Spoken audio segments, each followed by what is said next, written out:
There was a soldier. There was a commander. There was a conqueror. He crushed the superpowers of his time. He crushed the Persian Empire. He crushed the Romans. He conquered Iraq.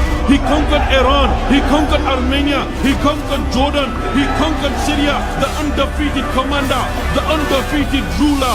The sword in the sword of Allah Azza wa Jalla. This is Khalid bin Walid radiyallahu anhu. 18 रमज़ानुल मुबारक योम शहादत हज़रत खालिद बिन वलीद रदियल्लाहु ताला अन्हो।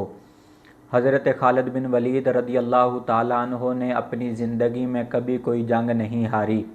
ये उनकी जंगी महारत और शुजाअत का मुँह बोलता सबूत है। ग़ज़वा मोता में निहायत शुजाअत और बहादुरी से लड़ते हुए 9 तलवारें आपके हाथ में टूटीं तो अल्लाह के रसूल सल्लल्लाहु अलैहि वसल्लम ने आपको सैफ़ुल्लाह का लक़ब दिया, यानी अल्लाह की तलवार। और जंग यरमूक में 40,000 मुजाहिदीन के साथ रूमियों के 2,40,000 के लश्कर को शिकस्त दी।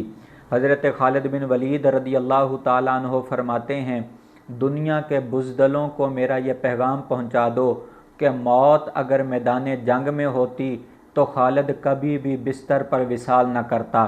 दश्त व दश्त दरिया भी न छोड़े हमने, बहरे ज़ुल्मात में दौड़ा दिए घोड़े हमने।